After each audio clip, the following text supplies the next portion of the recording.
Ну-ка, ударь его еще раз сильнее.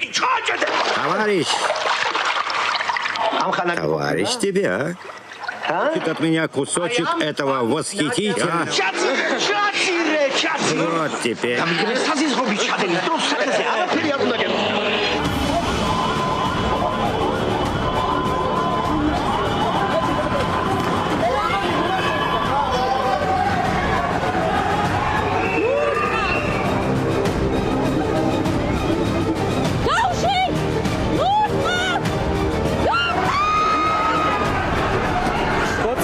საზიზღრობის ჩადენა ისე რომ შეგეძლოს სახეზე არაფერი გეტყობოდეს, ამას წვრთნა სჭირდება. ჩავაბაროთ ეს სამშობლო რუსი.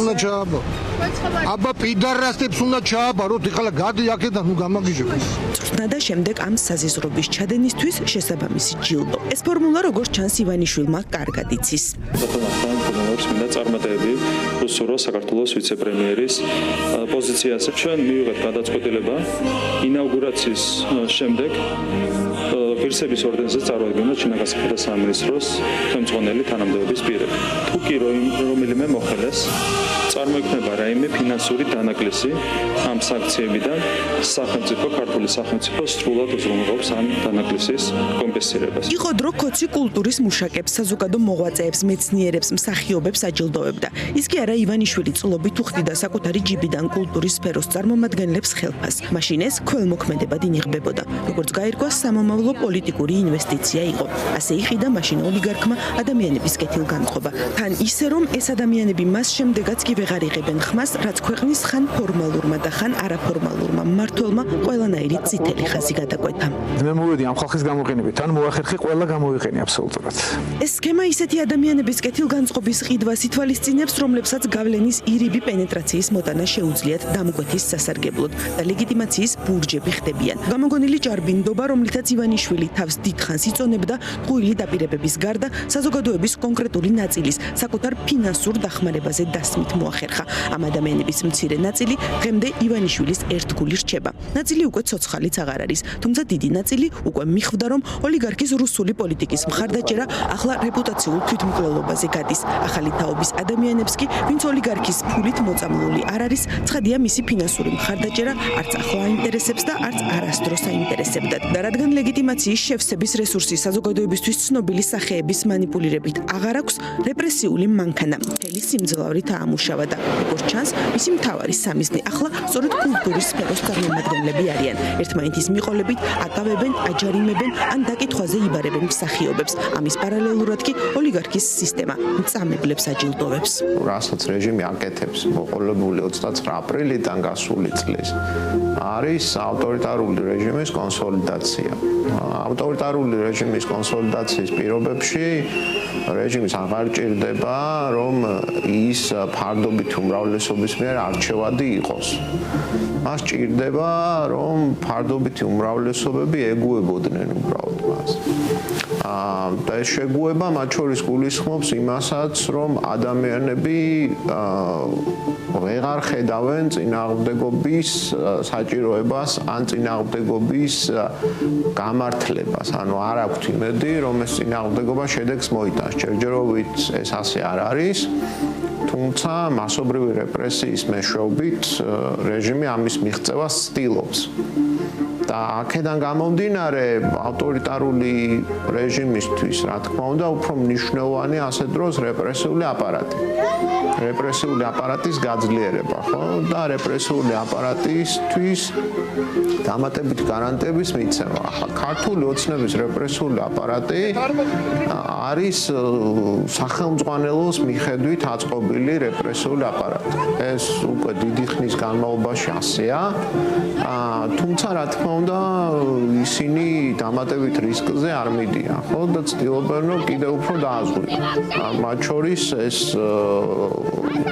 სანქციების პასუხად დამატებითი გარანტიების მიცემა რეპრესიული აპარატის ხელმძღვანელებისადმი ერთ-ერთი ამის ნაწილია. რეჟიმმა კი მხოლოდ სისტემის თავკაცები დააჯილდობა ოფიციალურად, თუმცა რეპრესიული აპარატის ნაწილი არიან ის მოძალადეებიც, რომლებიც შეიძლება ფორმალურად არსად იყვნენ დასაქმებულები და ქუჩაში ადამიანებს დასდევენ და ძალადობენ. რეპრესიული აპარატის ნაწილი არიან ის მოძალადეები, რომლებიც ჩუმად მიპარვით ესხმიან თავს ადამიანებს. რეპრესიული აპარატის ნაწილია ჯუნგლების კანონის დაკანონება, რომ მხოლოდ ძალა დომინირებდეს. თუ მხარდაჭერის მოპოვება აღარ შეგიძლია, მხოლოდ ძალა რჩება. მით უმეტეს მაშინ, როცა ყველა ძალოვანი სტრუქტურა შენს ხელშია. ჯილდო კი ყველას შესაბამისი ერგება. ზოგისთვის ეს ორდენია, ზოგისთვის ფული, ზოგისთვის კი თანამდებობა.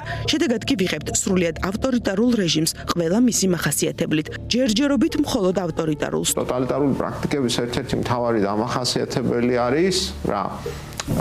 სოციალური ქსოვილის სრულად მოშლა, ადამიანების სრული ატომიზაცია, ერთმანეთისაგან სრული გარიყვა, მათ შორის ისეთი უჯრედების დონეზე, როგორიც არის ოჯახი, ანუ ოჯახის წევრების დონეზე გაახლეჩვა, ჩვენ ეს გამოვლილი გვაქვს ხომ, კარგად ვიცით ეს ისტორიები, მოყოლებული 30-იან წლების რეპრესიიდან, როდესაც ოჯახის წევრები ერთმანეთს ასმენდნენ.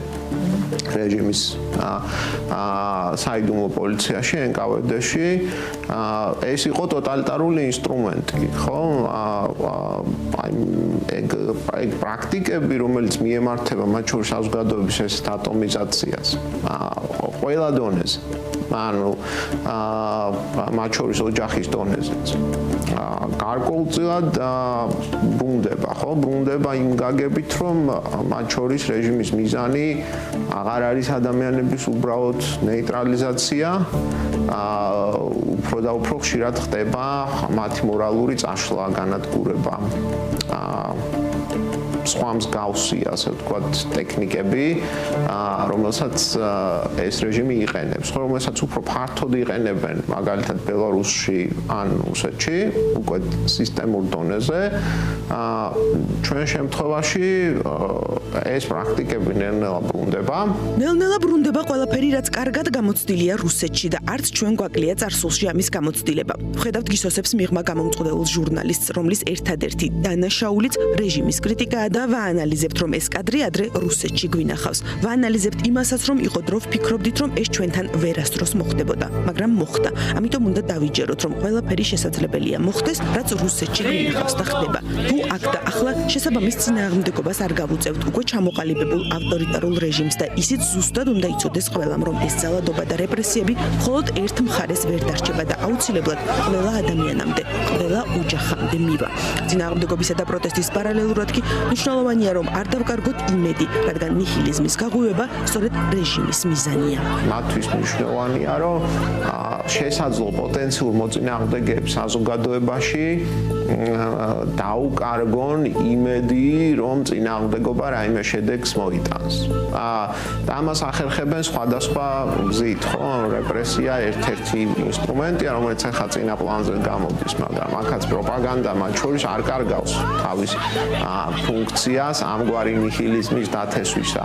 აი ტოტალიტარული პრაქტიკების საჭიროება სწორედ აქ შემოდის, ხო? იმედი იკარგება სწორედ რითი როდესაც რეჟიმი ახერხებს, რომ ადამიანებს შორის სოციალური კავშირები გაწყვიტოს, ანუ სოციალური სოლიდარობის ჯაჭვები გაწყვიტოს. შეუძლებელი იყოს, რომ მაგალითად აი ისეთივე წინააღმდეგობები, როგორიც ეხა გვაქვს, ხო, სპონტანურად, გარკვეული მაგალითად პროფესიული მარშები ან რაღაც პროფესიული გაფიცვები ან ასე შემდეგ, რომელიც შეიძლება არ არის რაღაც ყველაზე უფრო ისეთი სისტემური, მაგრამ ჯერ კიდევ არსებობს ხომ ესენი.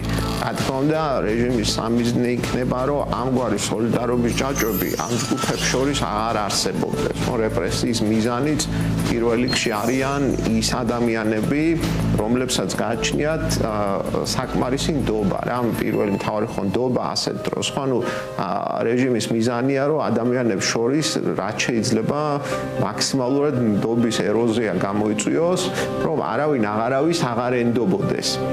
ხო, მათ შორის ეს გულისხმობს იმას, რომ ნდობის მქონე ადამიანები ამენაირად გატეხონ, რეპრესიის გზით იქნება თუ სხვა გზით, გააქციონ ქვეყნიდან, დისკრედიტაცია გამოიწვიონ მათი, რომ მათ ვეღარ შეძლონ თავის გარშემო საკუთარი ნდობის მეშვეობით წინააღმდეგობის ორგანიზება. ფაქტი ისაა, რომ რეჟიმს ეს არ გამოსდის, ნიჰილიზმის დათესვა და ადამიანებში რწმენის დაკარგვა ვერ მოახერხა. რეჟიმის ნებისმიერი არასწორი ქმედება ხალხში ისეთ რეაქციას იწვევს, რომ მის ჩასახშობად კიდევ უფრო მეტი ძალისხმევა ჭირდება და ამ ძალისხმევაში კიდევ უფრო მეტ შეცდომას უშვებს. ივანიშვილი ახლა დროის მაქსიმალურად გაწელვას ცდილობს. იმედი აქვს, რომ დიდ გეოპოლიტიკურ გადალაგებაში ტრამპისა და პუტინის ლაპარაკის ფონზე გასაძრომ ფანჯარაც იპოვის. ვარაუდობს, რომ გავლენათა ზონების გადანაწილებაზე გარიგება შედგება და საქართველო რუსეთს დარჩება. ანუ მარტივად რომ ვთქვათ, ბიძინას ოცნებაში საქართველო რუსეთს უნდა დარჩეს. ბიძინას ეს ოცნება ისევე უნდა ახდეს, როგორც მან აახდინა ქართველი ხალხის ოცნებები.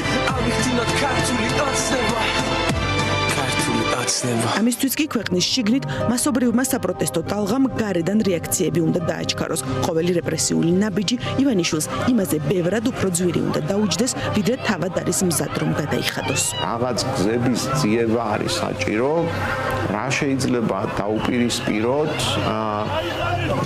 რეჟიმის მასობრივ რეპრესიას და როგორ შეიძლება რომ პირველი ამ რეპრესიის ინტენსიურობა შევამცირებინოთ, ისეთ ინტენსიური აღარ იყოს და მეორე, ხო, არ კონდეს ისეთივე ეფექტი, გავლენა, ანუ არ გავავლებინოთ ეს წითელი ხაზები რეჟიმს ჩვენთვის, ხო, რაც რეპრესიის ჩვეულებრივი შედეგია ხოლმე.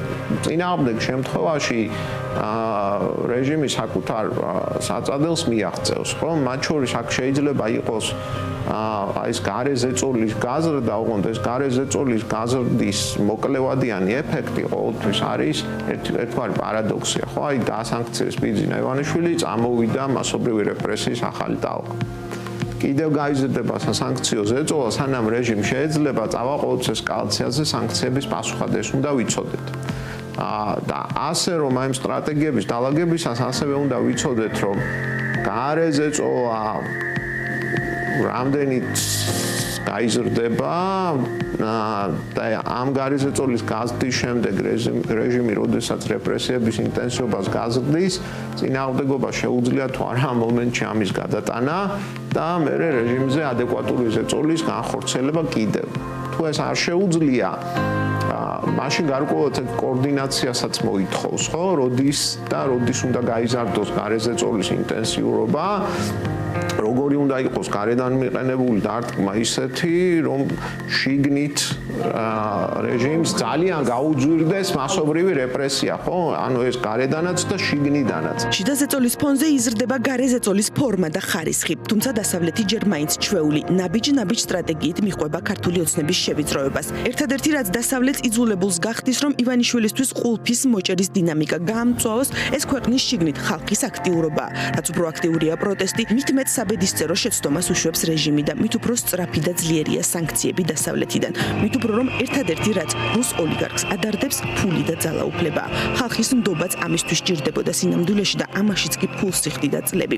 ახლა ესეც შეუძლებელი გახდა. ნდობა კი არა, რესტორანში ვეღარ შესულან მშვიდად და რომ ეგონათ ხალხის ბრას ქვეყნის საზღვრებს მიღმა მაინც გაიქცეოდნენ, იქაც ვერ დაემალნენ და შესაძლოა ივანიშვილის მაღალ თუ დაბალ ჩინოსნებს საზიზღრობების ჩადენა ისე შეუძლიათ, რომ იმ დროს სახეზე არაფერი ეთხოვათ, მოვა დრო და ყველა ჩადენილი საზიზღრობა ერთად აისახება მათ სახეზეც და მათ ისტორიაზეც. Товарищ тебя.